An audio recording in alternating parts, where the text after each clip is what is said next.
Hello, I'm Severin Suzuki speaking for ECHO, the Environmental Children's Organization. We're a group of 12 and 13-year-olds trying to make a difference. Vanessa Setti, Morgan Geisler, Michelle Quigg, and me. We've raised all the money to come here ourselves, to come 5,000 miles to tell you adults you must change your ways. Coming up here today, I have no hidden agenda. I am fighting for my future. Losing my future is not like losing an election or a few points on the stock market. I am here to speak for all generations to come. I am here to speak on behalf of the starving children around the world whose cries go unheard.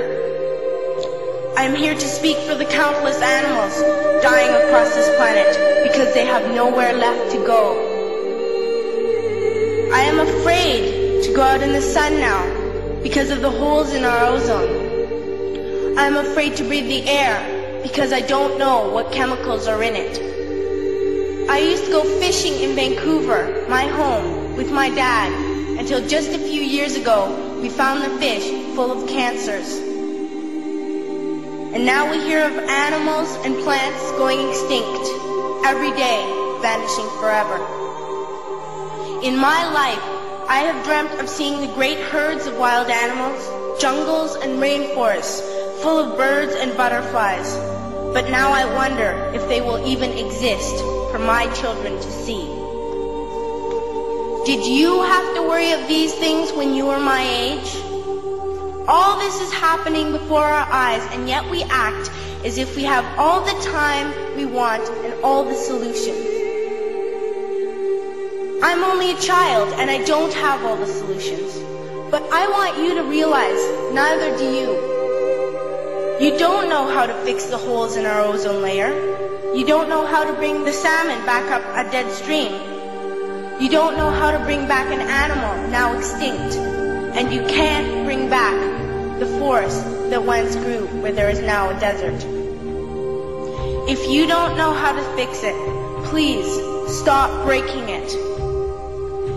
Here, you may be delegates of your government, business people, organizers, reporters, or politicians, but really, your mothers and fathers, sisters and brothers, aunts and uncles, and all of you are someone's child.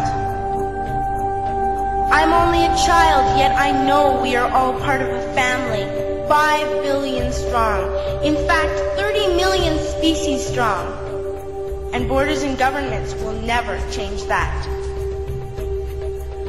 I'm only a child, yet I know we are all in this together and should act as one single world towards one single goal. In my anger, I am not blind, and in my fear, I am not afraid of telling the world how I feel.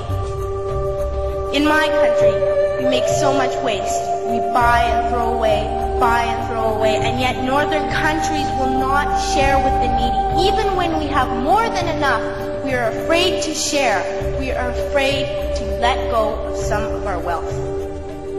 In Canada, we live the privileged life, with plenty of food, water, and shelter. We have watches, bicycles, computers, and television sets. The list could go on for 2 days. 2 days ago, here in Brazil, we were shocked when we spent time with some children living on the streets. This is what one child told us. I wish I was rich. And if I were, I would give all the street children food, clothes, medicines, shelter, and love and affection. If a child on the streets who has nothing is willing to share, why are we who have everything still so greedy?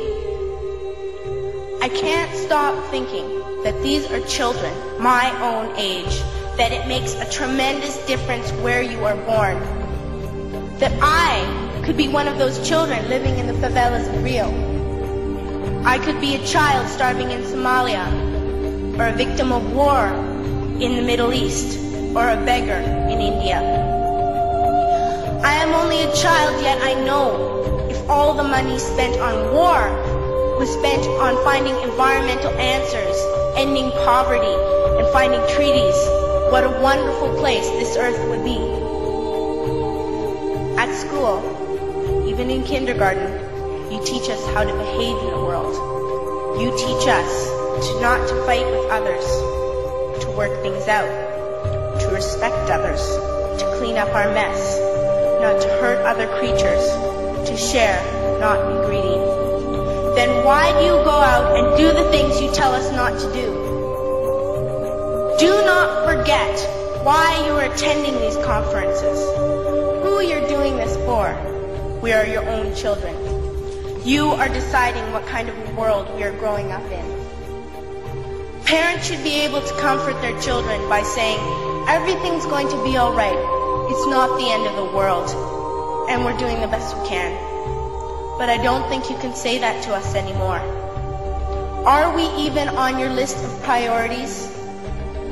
My dad always says, you are what you do, not what you say. Well, what you do makes me cry at night. You grown-ups say you love us, but I challenge you, please, make your actions reflect your words. Thank you.